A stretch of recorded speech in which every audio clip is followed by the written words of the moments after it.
Ora, o primeiro painel deste primeiro encontro internacional do ProChild Collab, o Pacto para a Infância, tem como foco a promoção da inclusão social e da luta contra a pobreza infantil. Para abrir este painel, vamos conhecer o primeiro vídeo do Pacto Trocado por Miúdos sobre a nova vida de Kathleen, uma menina que veio de um país em guerra e tem dificuldades em adaptar-se ao seu novo país. Pilar 1. Promoção da inclusão social e da luta contra a pobreza infantil.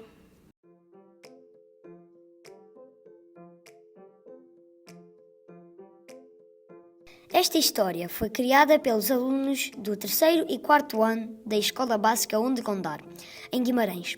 Queremos partilhar convosco as nossas ideias sobre a infância e sobre os direitos das crianças. E por isso inventamos esta história. Um dia chegou à nossa escola uma criança nova. Ela vinha de outro país que estava em guerra. Esse país chamava-se Zulândia. Olá, eu sou a Kathleen. Tive de sair do meu país porque era muito perigoso viver lá. Havia muita violência e temíamos que nos acontecesse alguma coisa. Vim com a minha mãe, mas o meu pai e os meus avós ficaram lá.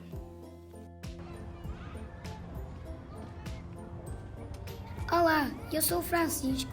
Queres vir brincar connosco? Gostávamos de ser teus amigos. No teu país também brincavas?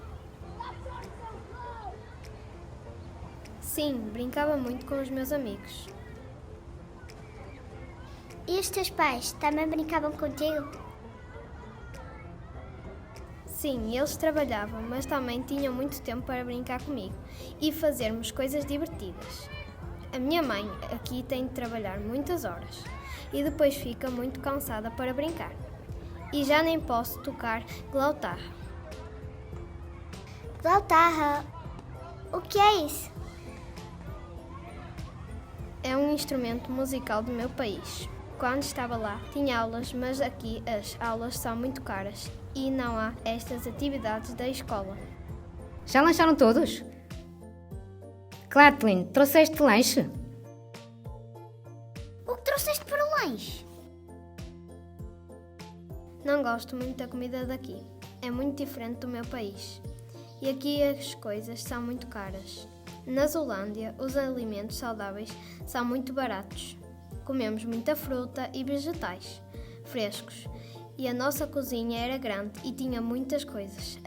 A minha mãe não consegue cozinhar os meus pratos preferidos, porque na casa onde estamos agora não há fogão. Não há fogão. Não, só vamos ficar nesta casa algum tempo, enquanto a minha mãe não conseguir tratar dos papéis. Como ela não fala português, é muito difícil resolver os nossos problemas com a casa, com o médico. Tive uma ideia. A minha mãe trabalha no centro de saúde e pode ajudar. Vou falar com ela. Vou conversar com a tua mãe para ajudar a preencher os papéis e encontrar uma casa melhor para vocês. E eu lembrei-me de outra coisa. Se pudesses voltar a tocar glautarra, ias ficar mais feliz, não era? Mas como? Podemos criar uma banda e eu toco tambor. Que boa ideia! Mas como é que vamos conseguir arranjar todos os instrumentos? Podemos falar com os pais. Podemos falar com o presidente da Junta ou da Câmara. E com as associações aqui de Gondar.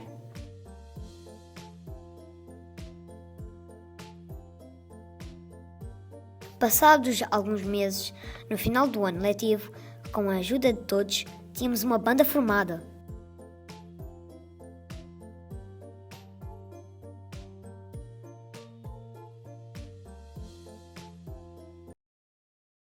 Todos prontos para um concerto? 1, 2 e 3.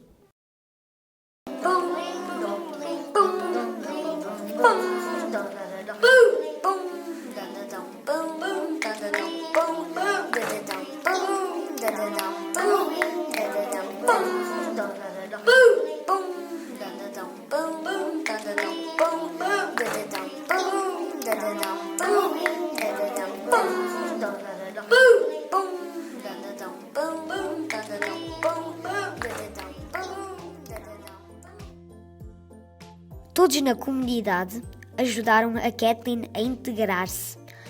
Os professores, os pais e toda a turma tentaram que ela se sentisse bem.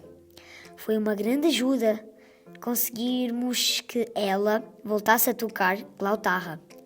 E assim, toda a escola ganhou com a criação desta nova banda.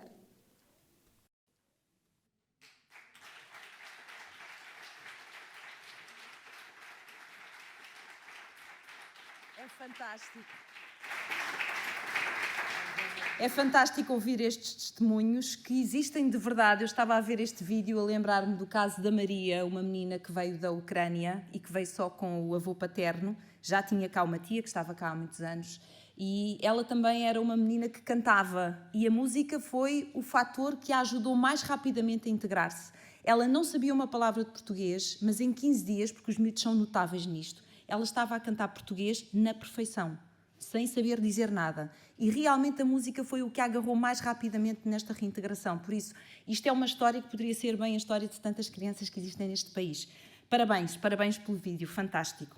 Bem, vamos continuar. Garantir a promoção da inclusão social e da luta contra a pobreza infantil no apoio decisivo à primeira infância implica a mobilização de uma diversidade de recursos e a adoção de medidas redistributivas capazes de garantir condições alimentares, habitacionais, sanitárias e educativas a todas as crianças, o alargamento da cobertura das creches, o incremento contínuo da qualidade da educação infantil e básica e a promoção de um ambiente sustentável.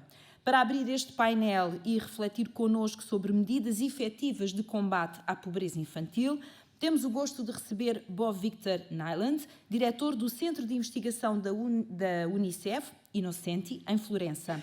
Dedicado desde 1994 a causas humanitárias e a famílias e crianças, especialmente daquelas em maior situação de vulnerabilidade, foi oficial de proteção do Alto Comissariado das Nações Unidas para os Refugiados e serviu em 2022 como representante da Unicef na Síria.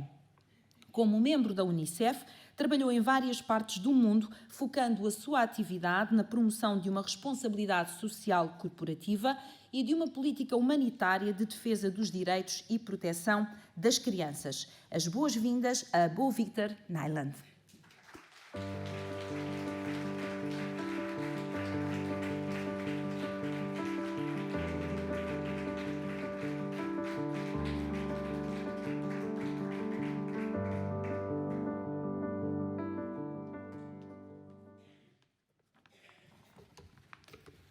So good morning, everyone.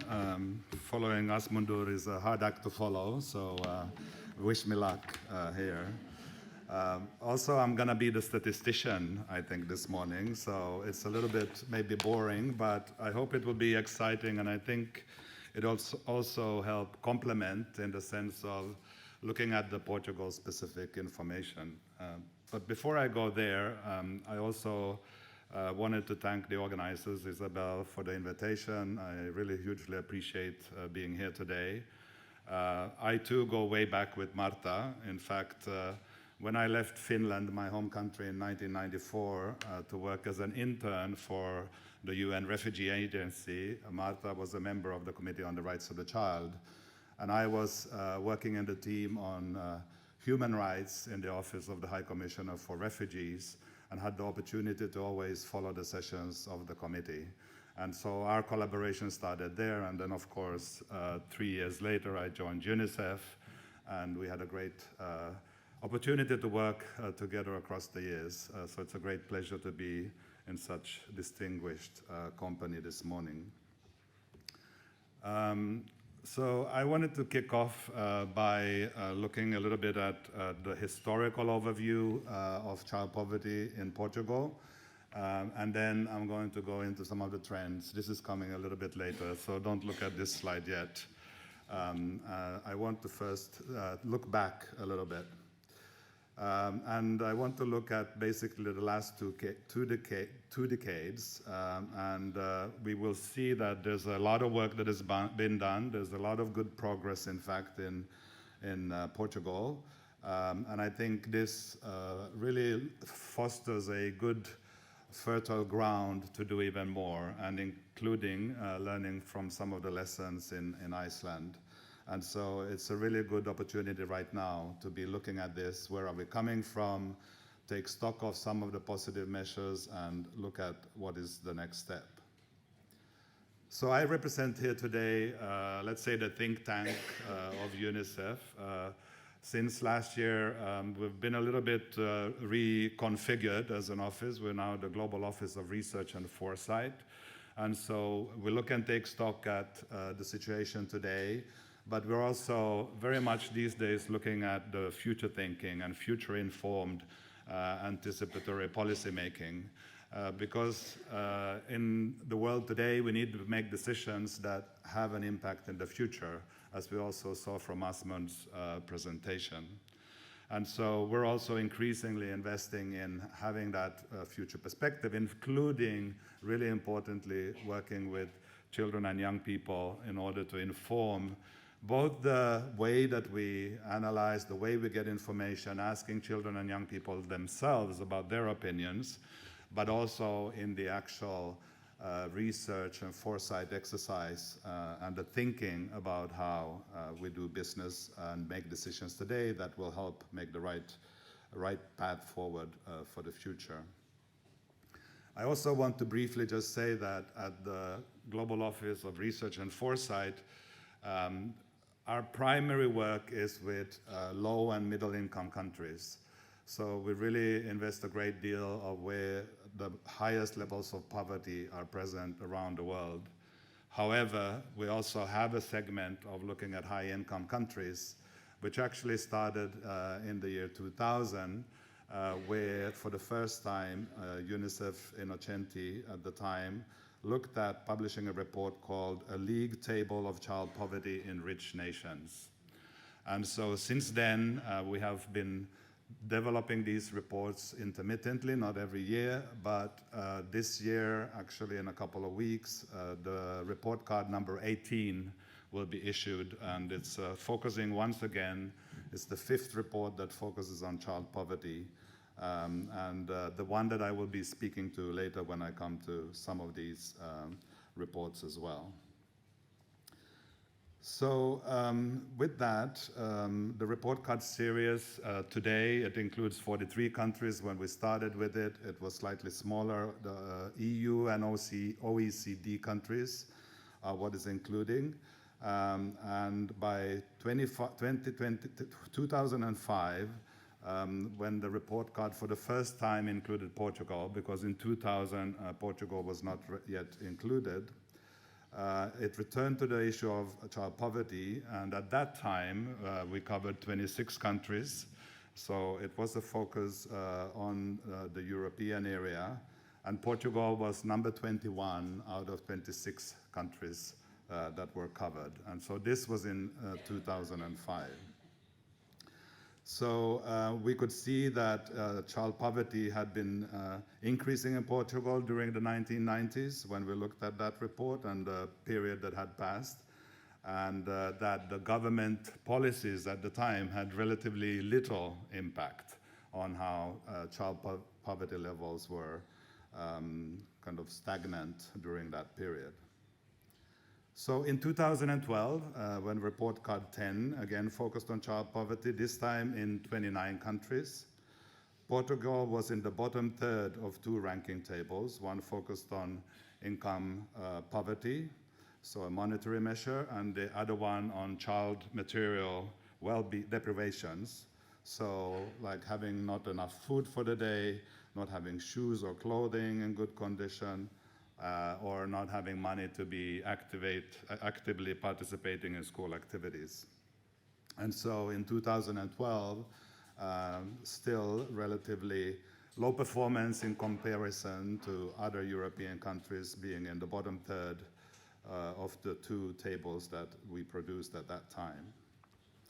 Then in 2014, we came to report card number 12, which was a landmark report on this topic as it assessed the impact of the global recession that took place, you'll recall, in 2008 to 2010.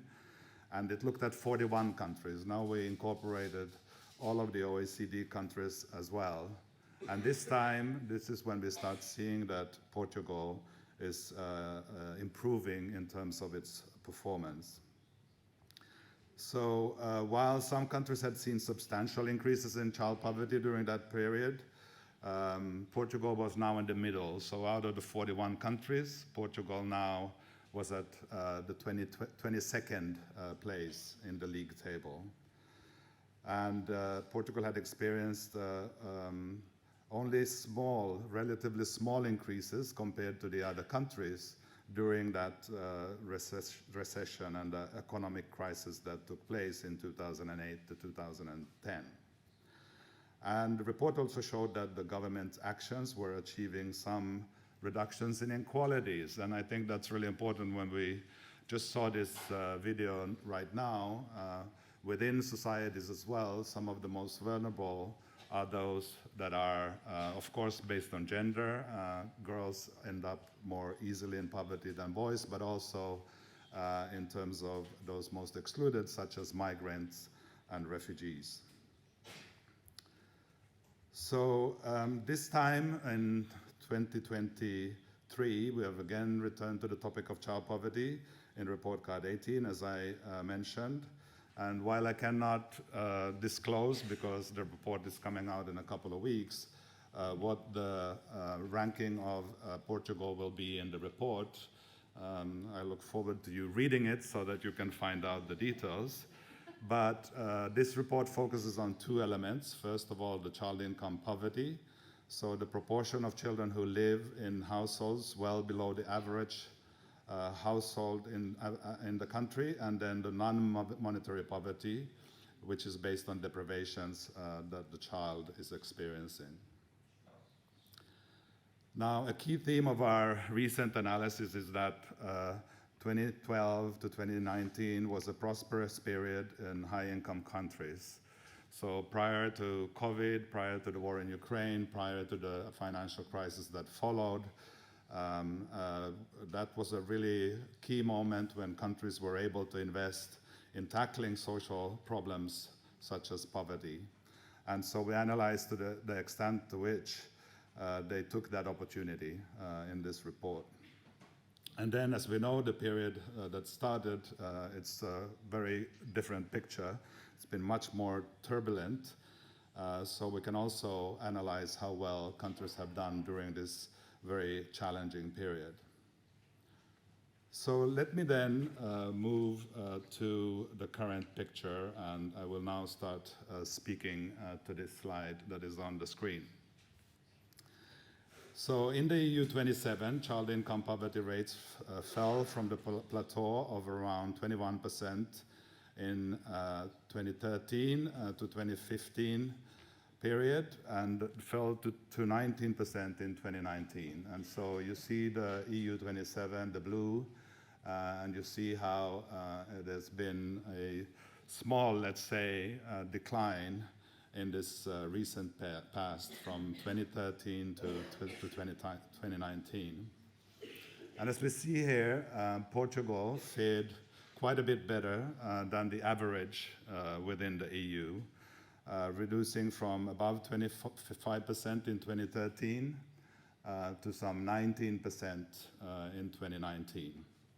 And this means that Portugal had reduced to the EU average, and there were around 1 in 4 fewer children in income poverty in Portugal in 2019 than there were 6 years earlier. In 2020 and 2021, not surprisingly, child poverty rates ceased to fall in the EU, and compared to a pre-pandemic rate of 19%, child poverty across the EU remained broadly the same during these 2 years. This we will also see is a lot because of the investments that many governments made to prevent children and families to falling below the poverty line. But again, Portugal fared slightly better. After a small increase in 2020, child income poverty fell to its joint levels, lowest rate for a decade, so 18%. And this is very much below also the EU average. And so what we see in terms of tackling poverty over the course of the last 18 years is that Portugal has moved from being one of the lowest performers amongst report card countries to being above average due to the reductions in poverty that have been achieved. And at the peak in 2013, there were over 470,000 children living in low-income families in Portugal. And by 2021, this had reduced to 300,000. So you see those figures here. So I think it's a good moment just to reflect and appreciate that a great progress has been made, and looking at what does this mean for the future. I now want to move to some of the deprivations and focus on those for a moment. So within the EU, children's experience of deprivation at the household and the individual level is measured by a set of questions that parents answer. Maybe moving forward we can have the children answer some of those themselves as well, which is actually across the board a bit of an issue. Data from children themselves is very scarce still around the world, and something that really needs to be improved. But this list in terms of deprivations covers very ordinary things. So it's around heat in the house, it's around food and the cost of living relative to food prices, it's around issues like does the family afford to celebrate birthdays when children are in turn of having those celebrations. So those type of questions are being asked in terms of the deprivations that of course somehow relate to money but still are not measured in monetary terms. The current measure of severe material and social deprivation is counted against 13 different things, and if a child is lacking or a family is lacking at least 7 out of those, this is the measure that has been used since 2015, and in the period until 22, countries in the EU have substantially reduced child deprivation from 12% to 8% amongst children. Again, Portugal has fared better than the average in the EU. And in 2015, around 1 in 7, so 14% of children in Portugal were defined as severely deprived, which is well above the EU average. But in 2022, less than 1 in 20 children, so 5% of children were severely deprived. And as we see, this is now also gone below the EU average. So this is really a remarkable achievement. It means that in 2050, there were some 250,000 children severely deprived in Portugal, and 7 years later, that is only 80,000. So from 250,000 to 80,000 is quite a remarkable progress. I want to then shift to talk a little bit in this context about Portugal's actions in the cost of living crisis that we have been facing over the last several years, from beginning of 21 until today, and some of the performance here. Government actions in Portugal did reduce the estimated impact of the price inflation on low-income families and potentially protecting between 10 and 15,000 children from poverty. But the interventions were a little less effective than EU average, and there could be some important lessons there that we can be discussing as well.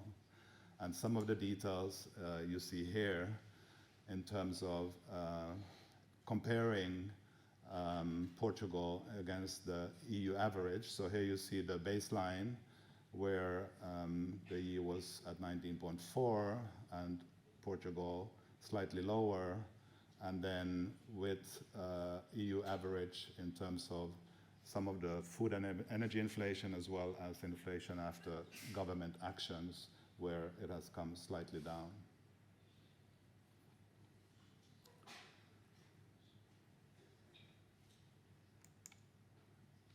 So some of the findings from this EU cost of living brief, which we gave out in July this year, should you want to be having access to it, we saw that 4.2 million children had been in living conditions of poverty due to food and energy inflation, had it not been for the interventions of the governments. But despite those interventions, we estimated that almost 3 million additional children were experiencing child poverty as a result of the crisis. And in that report, these are some of the recommendations that we made.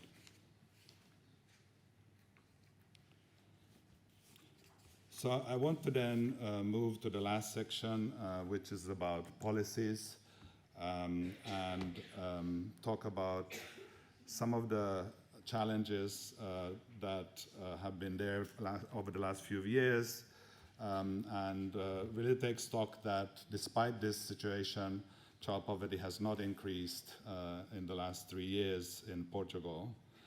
On the other hand, of course, always more could be done, and it's great that we've had the opportunity to learn from some of those measures that have been taking place in Iceland as an example. Portugal has similar levels of national incomes compared to Estonia, Czechia, and Slovenia. However, those countries have much lower rates of child income poverty. And again, those might be countries to learn from. So Portugal now around 19, Estonia is around 15, Czechia, around 12%, and Slovenia around 10%, the level of child poverty. And in fact, the analysis we will publish in the report card 18 shows that success in tackling child poverty actually, and you have heard, Asmundur, is not a question of money and a question of wealth, it's a question of political will.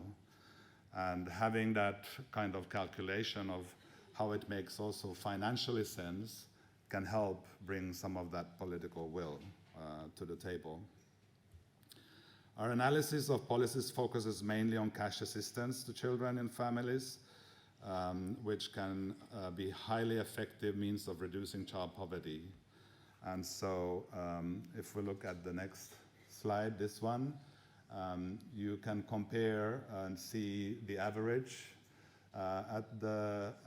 amongst the countries that are covered in the report, 10.2%. And remember now this report is looking at OECD countries, so it is beyond the EU. So the lowest is in Mexico, and Portugal is at 6.9% compared to the average of all of the countries in the report, which is 10%. Then here we have the advocacy of the cash benefits, which is analyzed against an OECD model, and how countries are using a mix of ways of implementing the cash benefits. So here you can see that Portugal, how Portugal fares against the average in particular, also comparing to the country that has the lowest investment against the country that has the highest investment in the report. And finally, we look at the effectiveness, and when it comes to Portugal's benefit system, we see that it's estimated to reduce in income poverty from around 25% before the benefits to 19% after, and it's also the low half of the effectiveness table. So here you can compare overall how the average reduced from 30% to 18%, and here the highest performing country against the lowest performing country. And this is about how effective is the system, the money that is invested in terms of making that difference against that money that is being invested.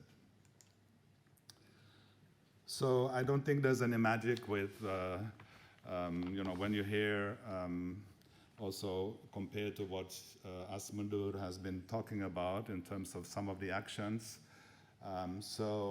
Really it's about investing in children early, and that maybe hasn't come out in the conversation as strongly still, but when you talk about children, yes, it is below the age of 18, but what we see as an issue in many countries is that we start too late. When it comes to the well-being of children, a lot of the very important developments, be it from a nutrition perspective, be it from a brain development perspective, be it from a well-being and a mental health perspective, they start in the very early years, as well as the learning. And so cash, family-friendly policies, as well as essential services, all need to come in from the very early days. And then, of course, we need to look at the equity issues. How do we reach the most vulnerable in society? It's not one of the points here, but amongst the recommendations as well, is that aspect of how we increasingly bring in children and young people themselves in all of the steps of this type of analysis, in having data directly from children themselves, but also in the analysis and coming up with the recommendations. So with that, thank you for the opportunity to talk to you, and I hope this can contribute to the conversation.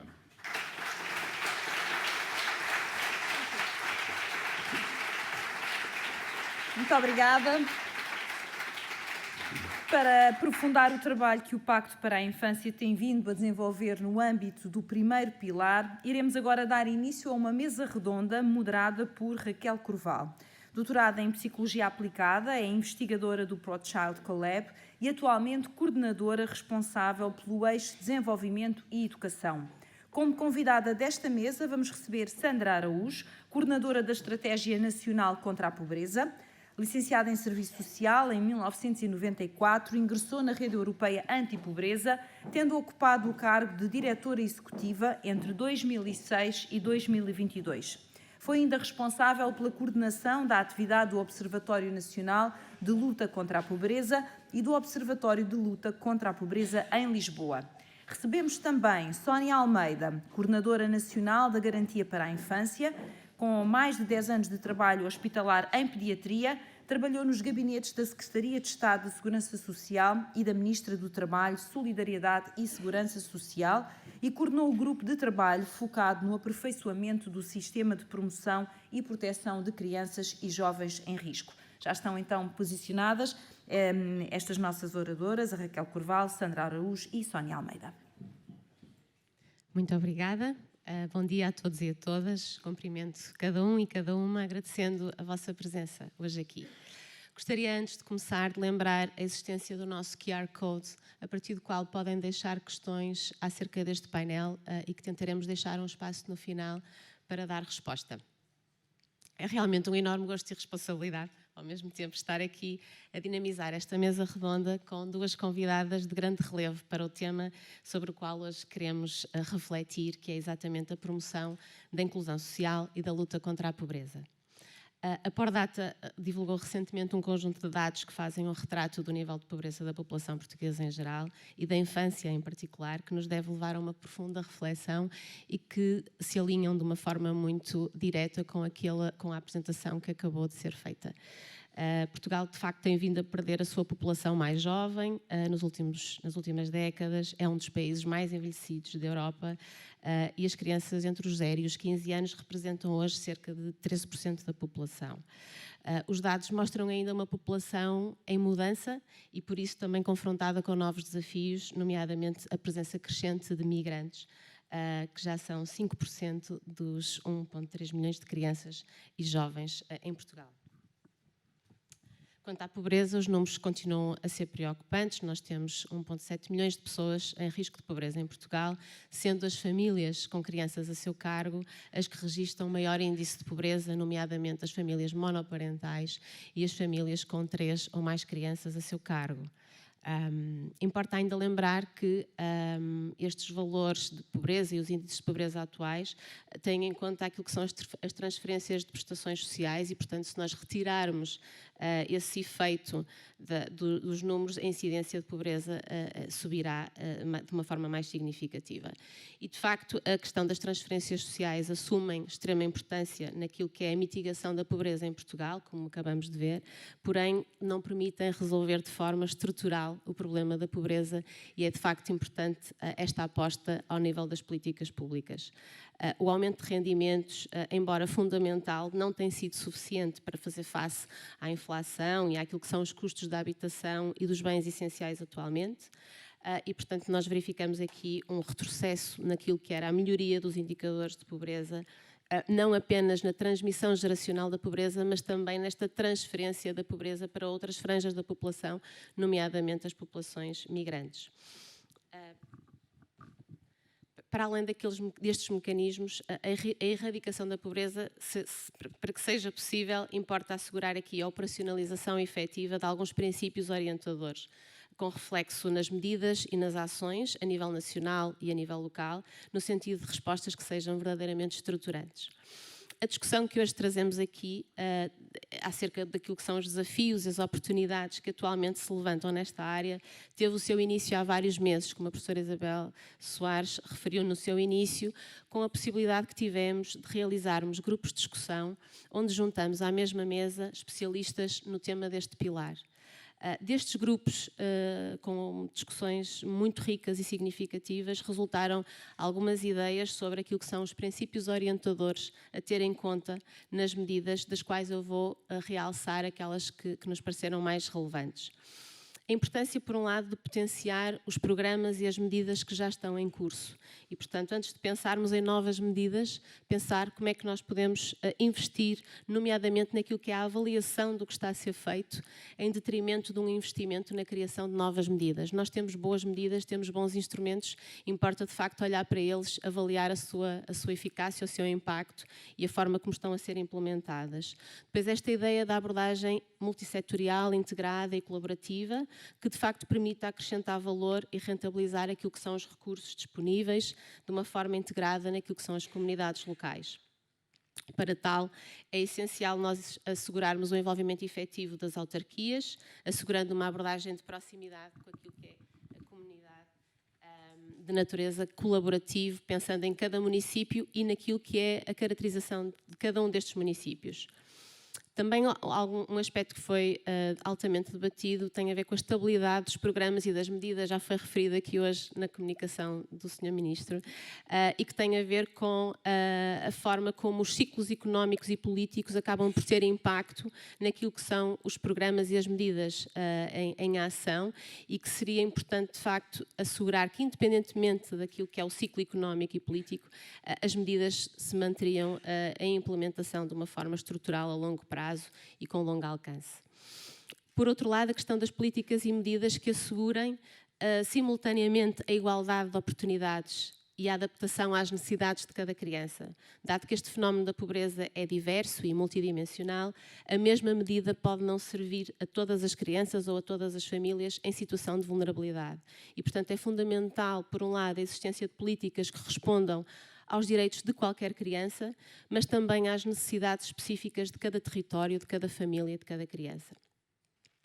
Uma outra ideia também bastante debatida teve a ver com a aposta naquilo que é a avaliação do processo e dos resultados.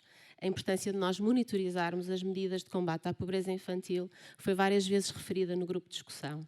Portugal é um país com fraca tradição ao nível da avaliação de programas e, apesar da sua centralidade na monitorização e avaliação das medidas já existentes, para que nós consigamos perceber que necessidades de afinamento é que serão necessárias.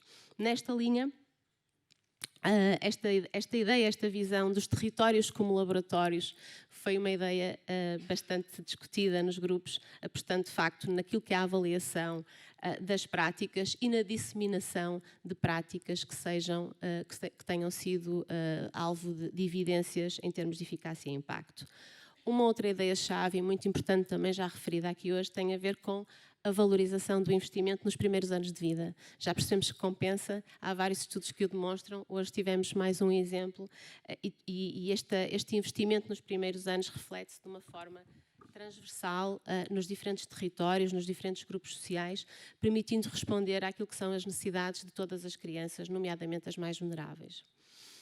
Ainda a existência de mecanismos de prevenção universal, de despiste e de intervenção precoce, que permitam responder às reais necessidades das crianças e das famílias, numa resposta que se pretende interministerial, intersetorial, como temos o bom exemplo do SNIP, no Sistema Nacional de Intervenção Precoce na Infância, que de facto congrega aqui a atuação de diferentes ministérios de uma forma concertada.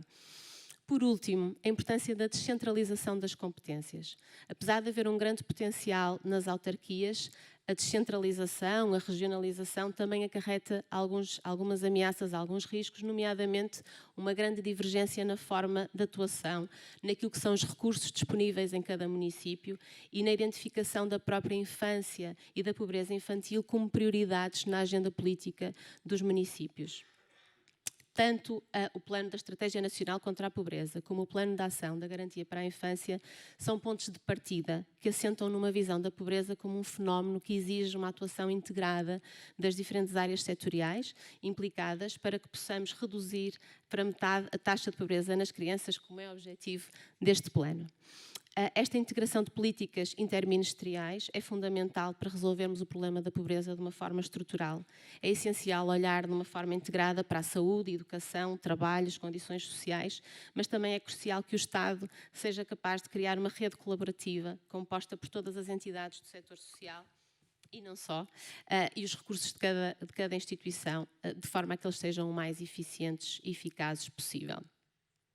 Para ultrapassar este desafio, importa começar com bons diagnósticos e na avaliação da eficácia da implementação dos programas.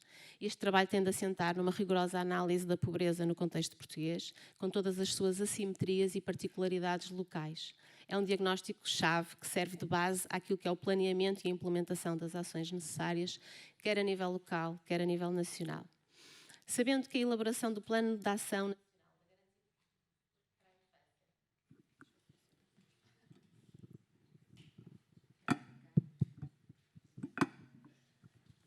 Ok, obrigada.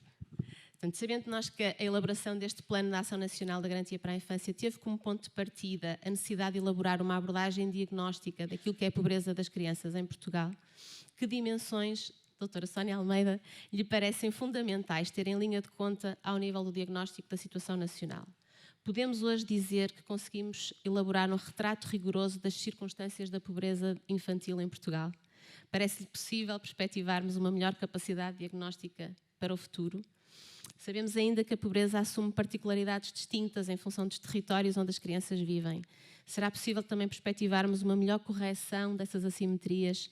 Como é que nós podemos robustecer a capacidade de resposta às necessidades das populações, assegurando esta ação concertada e o acesso aos serviços essenciais, mas serviços essenciais de qualidade?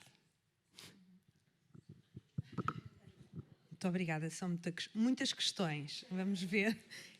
O meu enorme desafio começa por ter a capacidade de responder a todas estas perguntas. Muito bom dia a todos e a todas. Antes de mais nada, dizer que é um gosto enorme para mim estar aqui hoje. Em primeiro lugar, referi à brilhante intervenção do Sr. Ministro, de repente, que felizes são as crianças na Islândia com um defensor delas a este nível e, portanto, muito obrigada e muitos parabéns pela intervenção. Não posso deixar de referir naturalmente também a doutora Marta, obviamente, porque é uma personalidade que tem ao longo de muitos anos feito esta batalha e esta luta pelos direitos das crianças e, portanto, e também no nome da professora Isabel, obviamente que tem sido aqui uma companheira de viagem na Garantia para a Infância. O ProChild tem, sem dúvida nenhuma, sido aqui um parceiro estratégico e fundamental da implementação da Garantia para a Infância em Portugal e, portanto, na sua pessoa, cumprimentar os demais e muito obrigada pelo convite. Em relação aqui às questões que a Raquel me coloca, eu talvez faria e propunha fazer aqui um pouco um caminho, tendo em conta que muito daquilo que são as grandes características da pobreza infantil já foram, de certa forma, bem também balizadas e delimitadas na intervenção anterior. Quando do início do meu trabalho enquanto Coordenadora Nacional da Garantia para a Infância, e ainda sem ter assim um pouco a noção da real e do peso da responsabilidade que tinha, mas efetivamente a primeira preocupação que desde a primeira hora tive foi mas afinal como é que é e como é que vivem as crianças em pobreza em Portugal? E essa foi desde a primeira hora uma preocupação, mas foi tida também por mim como o enorme desafio naquilo que poderia ser a construção de um plano de ação que tivesse, antes de tudo, uma ambição de poder vir a ser transformador, exatamente numa rota que hoje também já tivemos aqui a oportunidade de ver, que de repente parece que nos alimenta de alguma satisfação pelos bons resultados que têm vindo, ou o bom caminho que tem vindo a ser feito. Contudo, eu sinto que nós estamos a chegar àquele momento em que realmente temos aqui dois grandes desafios. O primeiro desafio é a persistência, portanto, é chegarmos ali a um nível dos valores de pobreza infantil em que já não conseguimos descer mais, e isso deve-nos merecer toda a preocupação. E outra preocupação tem a ver com aquele que é o desafio das mutações sociais e económicas que hoje em dia nós temos a todo momento. Portanto, nós vivemos um tempo em que, quando estávamos numa pandemia, achávamos que já tínhamos vivido tudo aquilo que houvesse a viver no quadro da necessidade de uma transformação absolutamente incomparável na sociedade. Mas, de repente, parece que estamos a viver um mundo que semanalmente, ou todos os meses, ou mesmo semanalmente, nós vamos vivendo desafios diferentes e que nos colocam diariamente a necessidade de assumirmos que aquilo que hoje é uma verdade e é real, amanhã pode não ser. E, portanto, isto para dizer que os diagnósticos são fundamentais. E são fundamentais termos uma perspectiva dos diagnósticos, mas assumirmos estes diagnósticos como mutáveis a todo o tempo. E isto nem sempre é fácil. Portanto, eu quando elaborei e fiz um exercício, não posso dizer que fiz um diagnóstico, fiz um exercício diagnóstico da pobreza infantil em Portugal. As minhas maiores preocupações estavam exatamente nos gaps que fui encontrando ao longo deste exercício.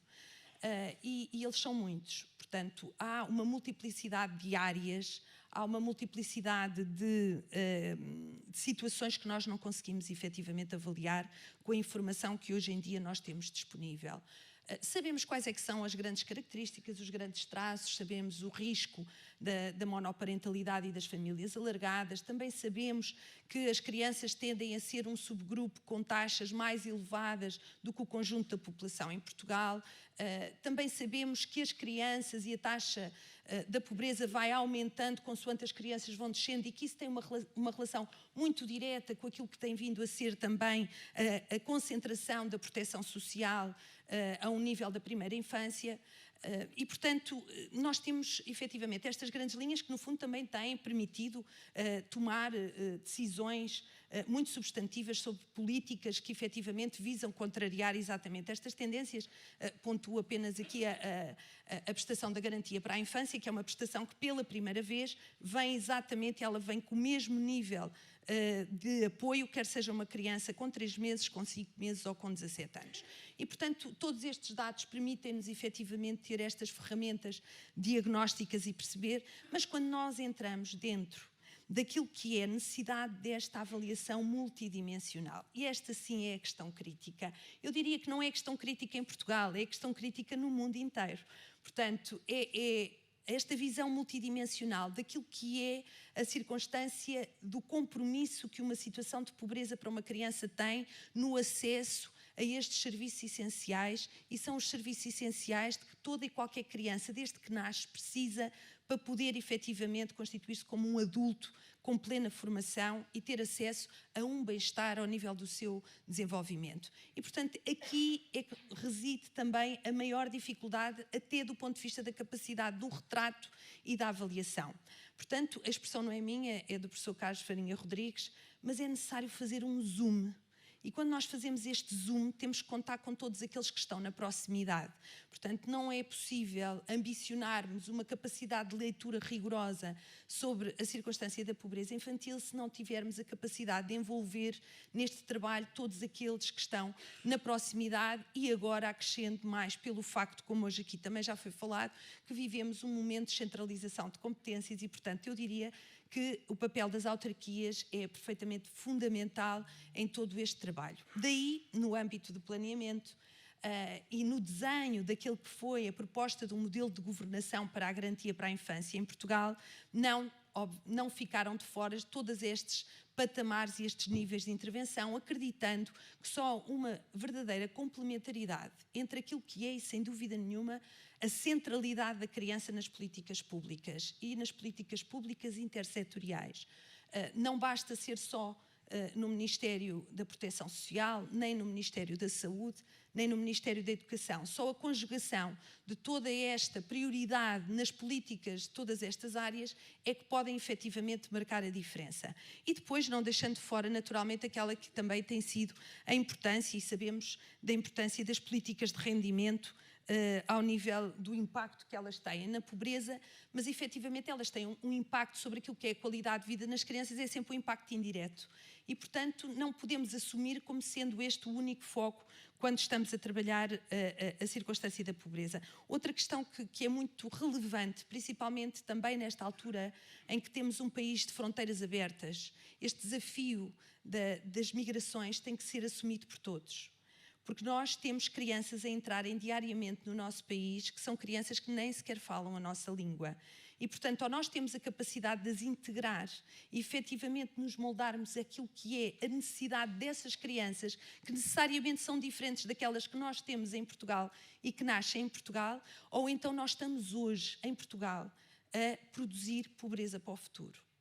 E isto é um desafio muito importante num país que tem poucas crianças, que tem uma taxa de natalidade muito baixa e que tem a sua sustentabilidade posta em perigo exatamente pelo facto de nós não termos crianças que nos permitam pensar numa sustentabilidade do nosso país para o futuro. Portanto, quando falamos que estamos de fronteiras, temos as fronteiras abertas porque precisamos que as famílias se instalem e precisamos que as famílias contribuam para o nosso país e que as suas crianças nasçam e cresçam aqui, temos que estar todos muito conscientes daquilo que estamos, do apelo que estamos a fazer, porque isto só por si é um desafio acrescido que se nos é colocado diariamente, que tem a ver com o facto, se já é de um desafio como promovemos a igualdade de oportunidades para as crianças que nascem em Portugal, em famílias portuguesas, como é que é o desafio de promover a igualdade de oportunidades para as crianças que escolhem Portugal, que as famílias escolhem Portugal para viver. E, por outro lado, também gostava de salientar aqui outro aspecto que tem a ver com a questão da importância da territorialização. Nós sabemos que uma criança que nasce e que cresce em contexto de pobreza no Algarve é diferente do que viver na Serra da Estrela ou estar num grande centro urbano em Portugal. E, portanto, isto de repente coloca-se como um enorme desafio, principalmente no âmbito das políticas públicas que tendem a dirigir-se a todo um país. E, portanto, só há aqui uma questão que pode aqui fazer a diferença, que tem a ver exatamente com estas intervenções à medida dos territórios. E aqui, mais uma vez, e não querendo de maneira nenhuma estar a chamar aquele que vai ser um tema esta tarde, mas a Garantia para a Infância e o seu plano de ação prevê a criação dos núcleos locais de Garantia para a Infância exatamente por considerar que é absolutamente fundamental que cada território tenha a capacidade, e mais fácil é ao nível local, de envolver toda a comunidade e todos os parceiros sociais na elaboração dos seus diagnósticos sociais, mas exatamente com base nesta multidimensionalidade que a Garantia para a Infância impõe. Portanto, não é só sabermos quantas crianças naquele território estão comprometidas do ponto de vista dos acessos aos serviços essenciais, mas saber também a que serviços essenciais especificamente naquele território temos mais dificuldade em conseguir corresponder e tendo sempre também uma atenção muito particular àquilo que são os subgrupos. E os subgrupos são, será que essa acessibilidade é igual para uma criança portuguesa ou uma criança migrante? Será que é igual, não é seguramente, para uma criança da comunidade cigana? como é que, efetivamente, ao nível do território, nesta complementaridade e da importância que as políticas locais efetivamente têm aqui, no nível de investimento que também é feito ao nível das políticas locais na infância. Muito obrigada. Ou seja, se o acesso é importante, também é importante ajustar.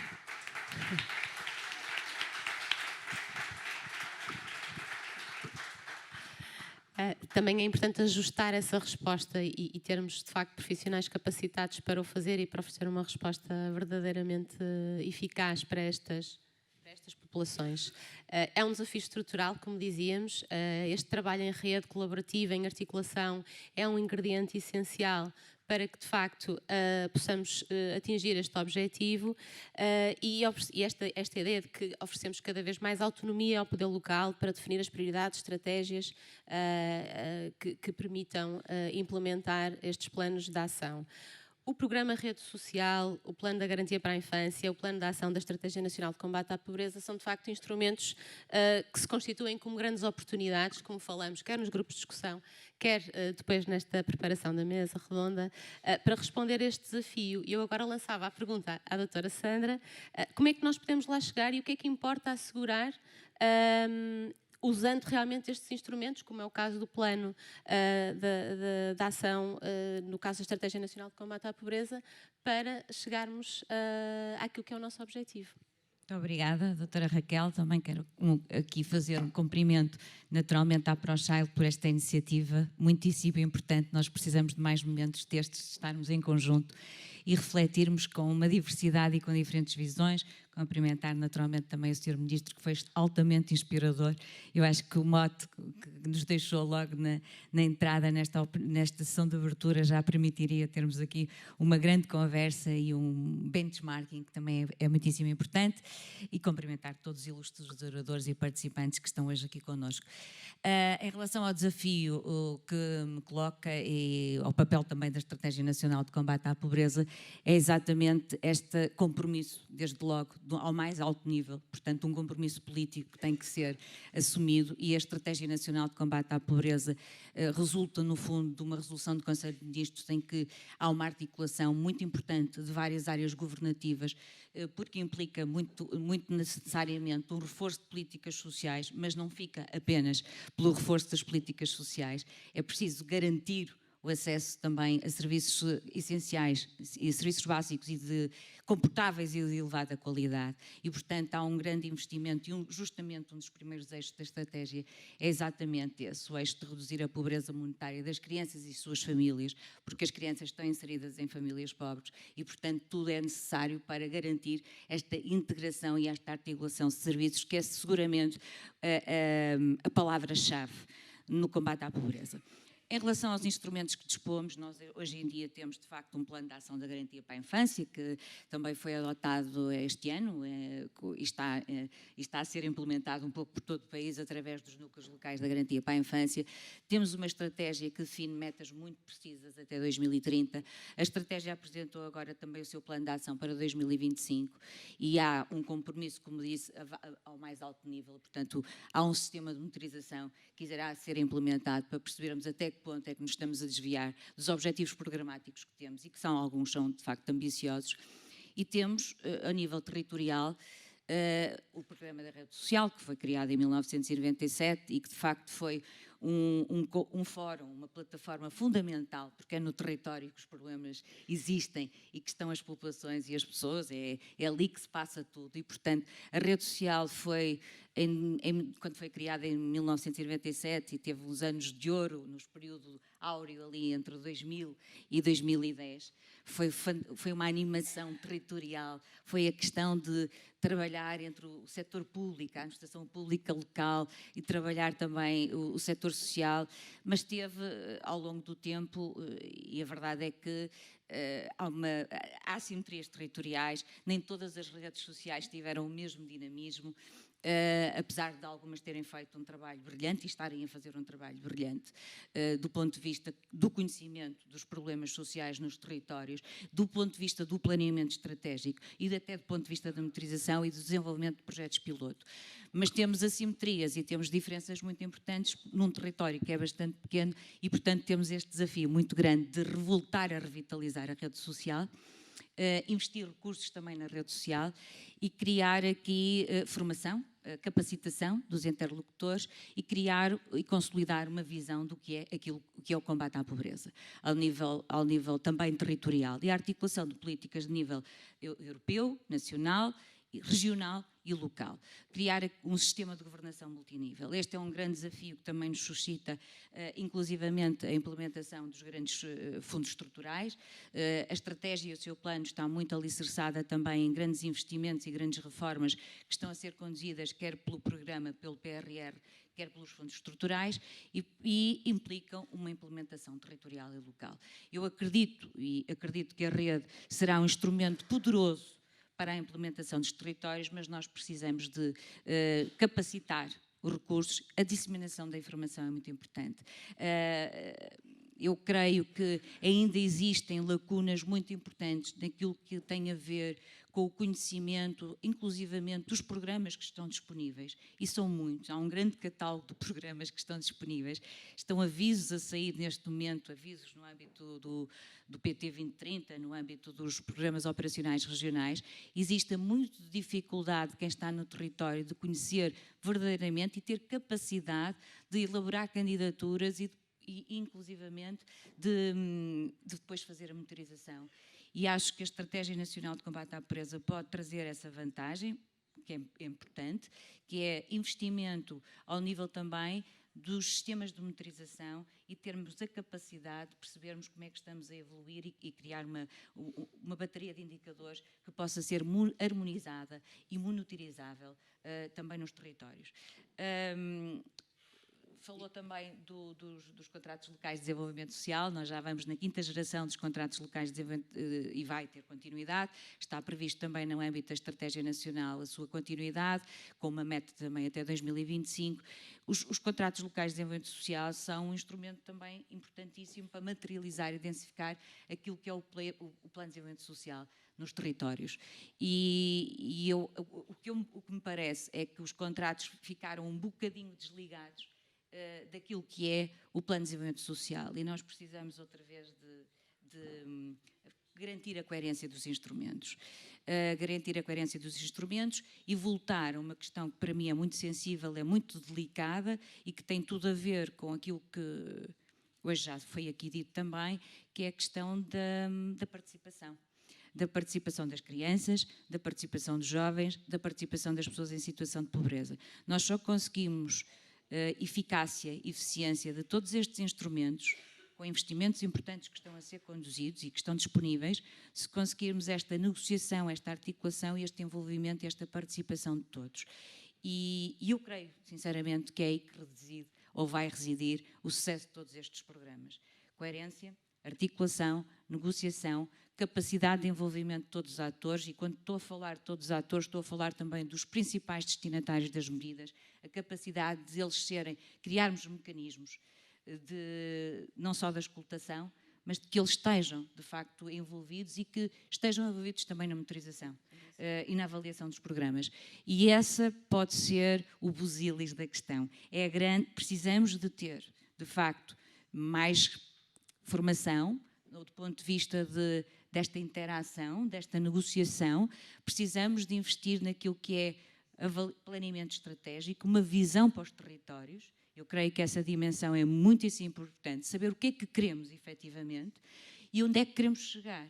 E os meios estão aí, estão disponíveis, nunca são suficientes para aquilo que nós queremos fazer, mas nós temos recursos neste momento e não os podemos desaproveitar. E isso implica inteligência coletiva, implica mobilização, implica determinação, resiliência e paixão, que foi aquilo que o Sr. Ministro nos trouxe. Paixão no sentido de queremos efetivamente produzir a mudança, e a mudança começa, em primeiro lugar, em nós próprios. Obrigada. Obrigada.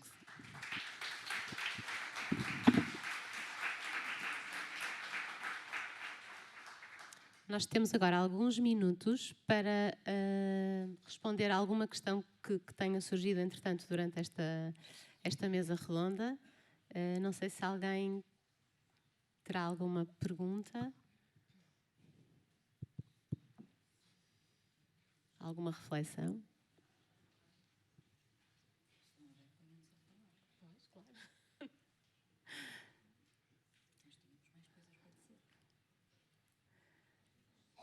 enquanto aguardamos a possibilidade de fazerem alguma pergunta, eu ia voltar à nossa conversa e a doutora Sandra acabou por tocar aqui num aspecto que também foi muito discutido entre nós, não é? Que esta ideia, estes fatores de sucesso que identificamos para a eficácia das políticas públicas a nível nacional e local neste combate contra a pobreza têm que passar exatamente por esta questão da monitorização, e a monitorização que tem que partir do próprio planeamento, não é? Não irmos atrás do prejuízo a meio do processo, mas de facto conseguimos integrar estas medidas de avaliação diagnóstica e de avaliação de processo e de eficácia desde o início dos processos e das ações, de forma a que possamos ir de facto monitorizando o seu impacto. E isto é algo que é muito difícil em Portugal. De facto, é algo que temos um longo caminho para fazer, diria eu. De qualquer forma, eu prefiro sempre olhar para o copo meio cheio, não é? Do que para o copo meio vazio. Portanto, eu acho que nós estamos também a esse nível num momento que pode ser um momento de viragem, um momento de oportunidade. Falando da garantia para a infância, estão neste momento em sede do subgrupo de indicadores a ser trabalhados novos indicadores do ponto de vista da pobreza infantil, que já têm esta preocupação desta multidimensionalidade. Portanto, estão a ser trabalhados indicadores ao nível da saúde, ao nível da educação, mas com este foco, efetivamente, com este objetivo de avaliar e fazer esta avaliação multidimensional das características da pobreza infantil nos 27 Estados-membros. E, portanto, eu acho que a este nível podemos estar prestes a dar o prazo até dezembro deste ano.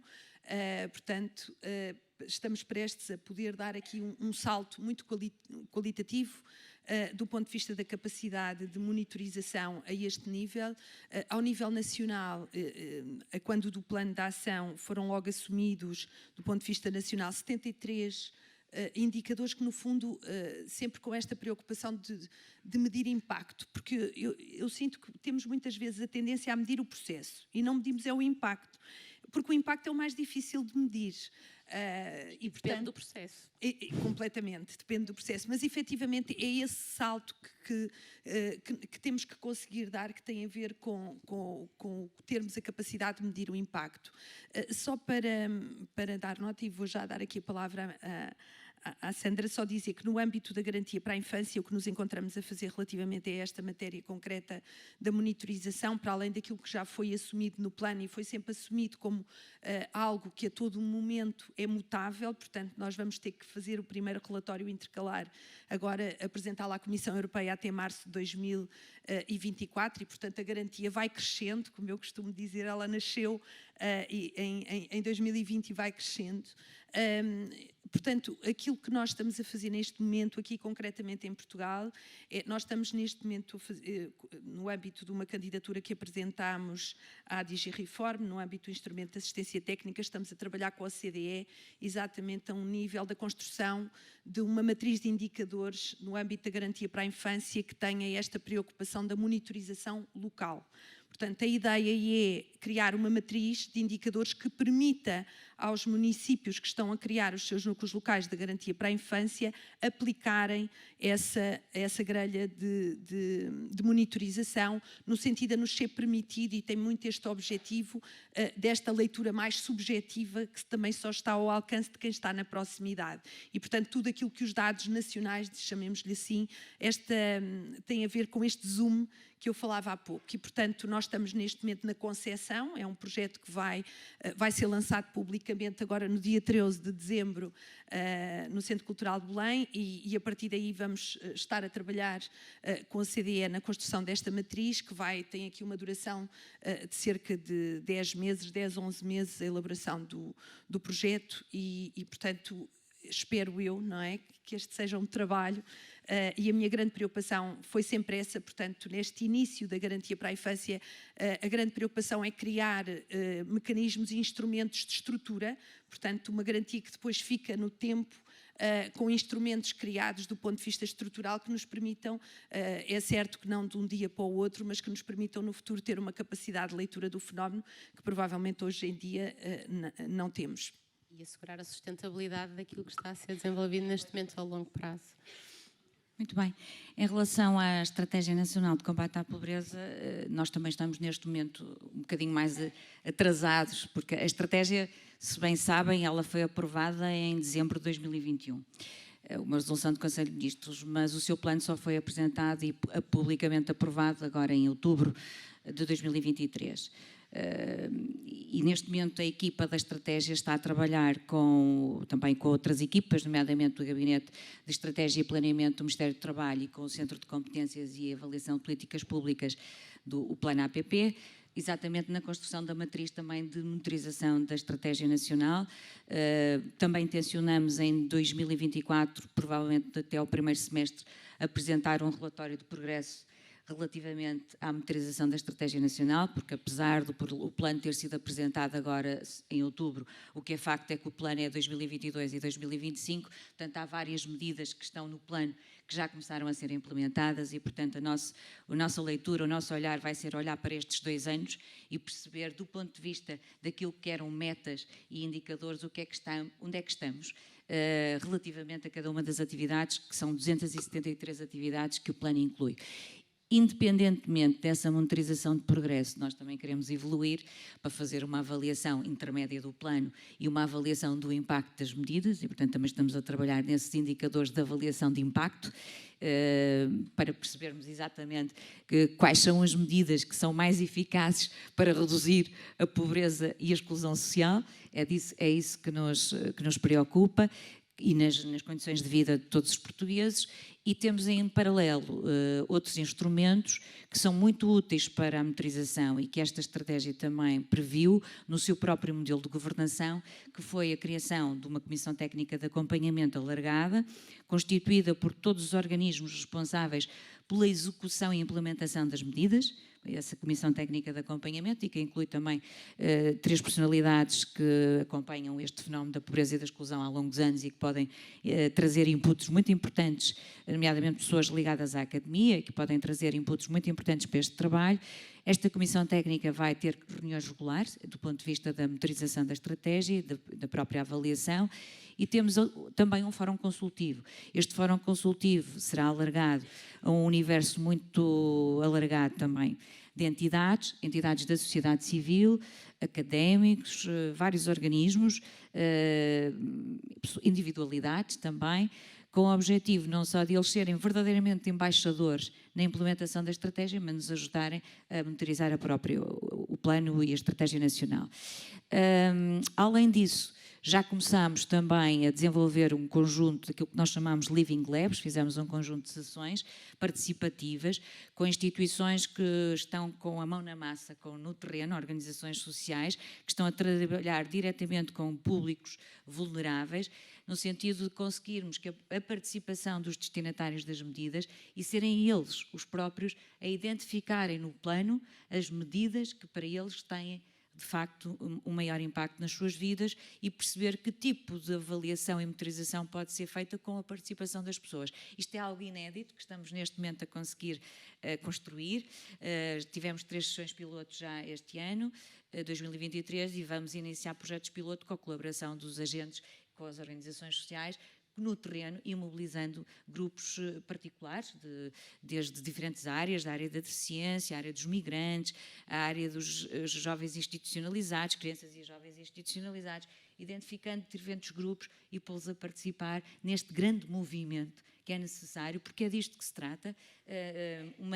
Um desafio desta envergadura não pode ser concretizado apenas por decretos-leis ou portarias ou planos ou instrumentos deste nível. É muito importante termos esse compromisso de alto nível, mas nós temos que ir ao terreno, nós temos que trabalhar com quem está e temos que trabalhar com as populações e com os cidadãos. Enquanto nós conseguirmos esta ligação, este envolvimento, vai ser muito difícil combatermos a pobreza em Portugal e eu espero estar presente e ter capacidade para estar presente no território, para continuarmos a conversar, continuarmos a negociar, continuarmos a articular, encontrando as melhores soluções para, de acordo com as especificidades e as características de cada território, com os atores que lá estão, encontrarmos as melhores soluções para combater a pobreza naqueles territórios também. Muito obrigada, doutora Sandra, doutora Sónia Almeida. Vou só, em jeito de conclusão, deixar aqui algumas ideias-chave daquilo que foi a nossa conversa conversa. Por um lado, esta importância de garantirmos a monitorização das medidas e das ações que são implementadas. Nós precisamos de saber o que é que funciona, para quem e em que condições é que a eficácia se consegue observar. São necessárias intervenções sistémicas de proximidade, de base comunitária, com equipas multidisciplinares e capacidade de resposta às diferentes problemáticas que vão surgindo localmente e que são específicas de diferentes populações e numa sociedade que está constantemente em mudança. As medidas devem ter em conta, por um lado, a igualdade, mas também a equidade, e isto com implicações a nível local e nacional, e esta ideia de que as questões da pobreza só se respondem se tivermos em conta todas as outras dimensões, desde a saúde, à educação, à habitação, à redistribuição da riqueza e à capacidade das famílias terem, de facto, um rendimento suficiente e digno para poderem fazer face aos custos de vida. Última ideia, importa investir precocemente, desde a gravidez, com respostas de elevada qualidade, porque sabemos que aqui está o maior retorno em termos do investimento que é feito. E agradeço a todos. Há uma questão? Ok. Olá, bom dia. Recebemos aqui uma questão na nossa plataforma. Passo a dizê-la. Com a atual instabilidade política vivida em Portugal, como podemos garantir que os atuais instrumentos centrais e locais de combate à pobreza infantil se mantêm?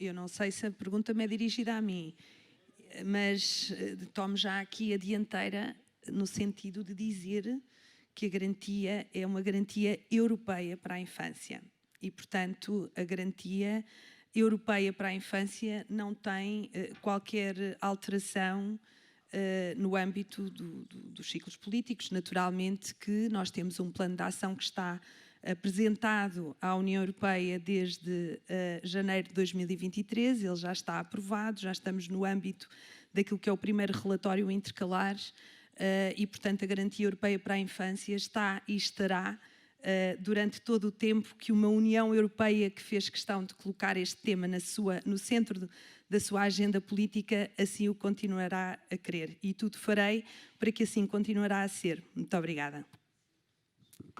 Uma boa questão que veio do público. Assim, eu também considero que esta é uma estratégia de longo prazo, até 2030, assim como o próprio plano de ação da Garantia para a Infância.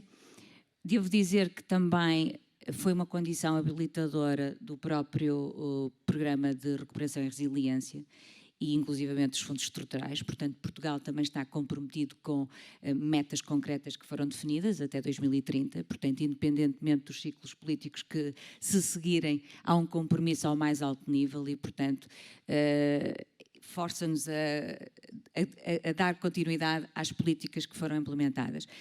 É evidente que as mudanças políticas podem sempre gerar constrangimentos, naturalmente, sim, eu não vou ser ingênua a pensar que não, mas eu desejo que não e tudo farei, enquanto coordenadora da Estratégia Nacional de Combate à Pobreza, para mobilizar todos os partidos políticos e o novo governo que irá ser formado em março de 2024 para este grande compromisso, que é o grande flagelo nacional, e isto também depende de todos nós que aqui estamos nesta sala, e não só. E por isso diria que continuarei determinada e resiliente neste objetivo, trabalharei com qualquer governo, independentemente daquilo que for a orientação, em prol das pessoas que estão em situação de pobreza e que vivem em situação de pobreza. Se vamos ter boas condições políticas ou não para poder trabalhar estes assuntos, só o tempo dirá. Portanto, vamos ter que esperar para ver e vamos ter que continuar a trabalhar e a negociar e vamos ter que, sobretudo, pôr na agenda política este tema. E estes debates servem para isso e eu acho que é muito importante todos nós que aqui estamos pormos o dedo na ferida e criarmos, toda a sociedade civil, criar aqui um grande movimento denunciando as situações que existem ainda no nosso país, porque isso daí é uma forma de exercer pressão política sobre os assuntos que também nos movem. Portanto, eu diria que a pressão política é muito importante, o compromisso político também é, há problemas, há constrangimentos que podem ser gerados nestas estratégias de longo prazo, com mudanças políticas, de orientações políticas diferentes, mas é preciso que estejamos vigilantes, é preciso que toda a sociedade civil também acompanhe os temas e que nos ajude a pôr este tema na agenda política. Muito obrigada. E damos por encerrada esta mesa.